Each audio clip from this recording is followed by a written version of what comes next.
This resolution seeks not only an equitable distribution of the local share of casino revenues, but we are also asking this legislature to authorize the commencement of an action, or to include in this action a demand for a larger portion of the state's share of casino revenues. It is my understanding that the original compact and its incorporated MOU split the casino revenues, with the state of New York receiving 75% and the county of Niagara, and the local share the local share has been designated as being 25%. Now, out of that local share, as most of us know, a small portion of that is dedicated or given to the taxpayers of Niagara County. To date, monies distributed to all entities other than Niagara County and its taxpayers has been about $50 million. That money, or those monies which have been distributed to Niagara County and the county taxpayers, is approximately $1 million. We are seeking not only a determination relative to that distribution, but we are also seeking, again, a larger portion of the state share. And this is why that is so important. It is my understanding, based on the figures that I've seen, that the state's portion of the casino revenues is approximately $60 million a year. And that's just based on the math that I've done. If the local share is a quarter, the local share is somewhere around $20 million this year.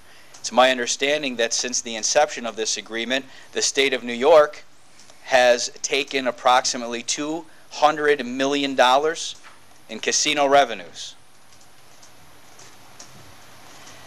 If Niagara County and the Niagara County taxpayers were to receive New York State's portion of casino revenues, there would not be a county property tax.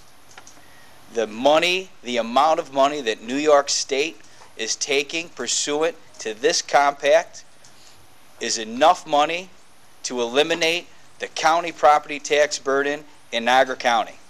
That's why this is so important. Our New York State Assembly has never allowed the taxpayers of New York State to decide whether or not we want to legalize gaming and have our own casinos. Fair enough. But that's what they've done, and that's the reality. However, what is so offensive is that the Assembly has decided we're not going to allow the people of the state of New York to decide if they want legalized casino gaming, whether or not Niagara County wants its own casino, but we will put a casino in Niagara County, and then we will take 75% of those revenues. Thank you, Mr. Chairman. I think, last meeting we heard how important these casino revenues were to the entirety of the county, the eastern end, the middle section, and we represent the entire county.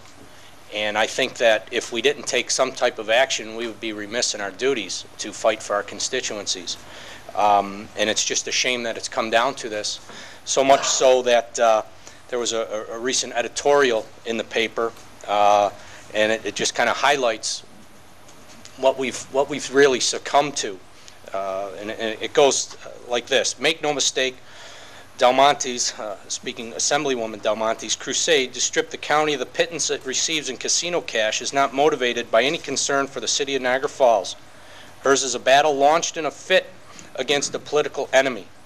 Because Francine DelMonte is no more interested in Niagara Falls than she is in Sioux Falls, South Dakota, she believes that the people here are so stupid that her impassioned fight against the county over a few $100,000 in chump change will somehow make us forget about the $200 million in lost casino revenue, the $550 million looted from the coffers of the Power Authority, and the $10 billion in new taxes and fees we're about to be hit with by a governor she adamantly supports. And I guess to highlight that, You know, this governor here's got most recently a 28% approval rating, and it's pretty scary when it seems our local delegation is lockstep with him, and it's just unfortunate. And you're going to hear more about these taxes that are coming due as the budget is unfolding.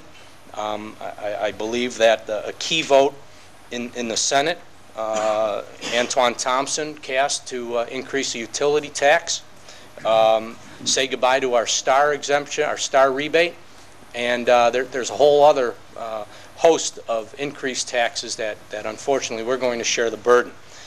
We can look behind all we want, but we're in the present right now, and it's important that we fight for the taxpayers, and this is just something that has gone on too far, and it just needs to stop. Thank you, Mr. Chairman. Thank you, Chairman. Recently, I was also reading in the local newspapers, and the article that I have in front of me supports Legislator Updegrove in his resolution. So public perception is in favor of Legislator Updegrove and his resolution. And it read as follows: if DelMonte and her colleagues in the state Senate, Antoine Thompson, really want to help the city of Niagara Falls, why don't they try and get us some of that state's share of the casino monies? I totally agree with this public's perception. I truly believe that the problems, the ills that we feel in the economic areas of Niagara County has a lot to do with the state Albany. And I totally also believe that we should have a larger share, if not all of that share of the casino monies right here in Niagara County, and not give it to Albany. I believe, as you said, Legislator Updegrove, the share at this time is about $200 million that Albany has, and it's our money. I think a couple of minutes ago, I heard a comment by the Majority Leader, Legislator Updegrove, that said, and he read it off, and maybe it would be great to repeat it at this time. And that is one of the biggest issues that I think here with regard to that casino money, and that is, I believe if I heard him right, he said 75% of the casino dollars that could come to the county would mean no county property taxes in all of Niagara County. I did hear that right, didn't I?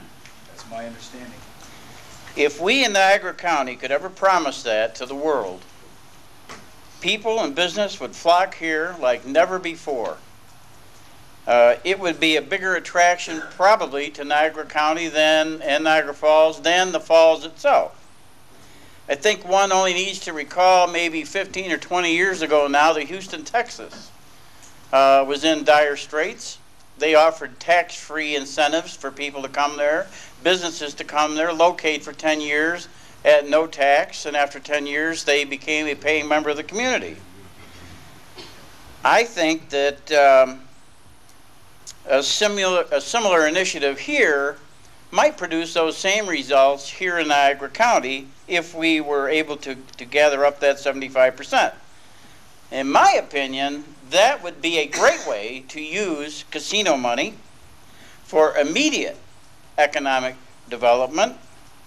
And I would just say, talk about a stimulus package bigger than any government could possibly give us, would put this county, I think, at the top of the nation.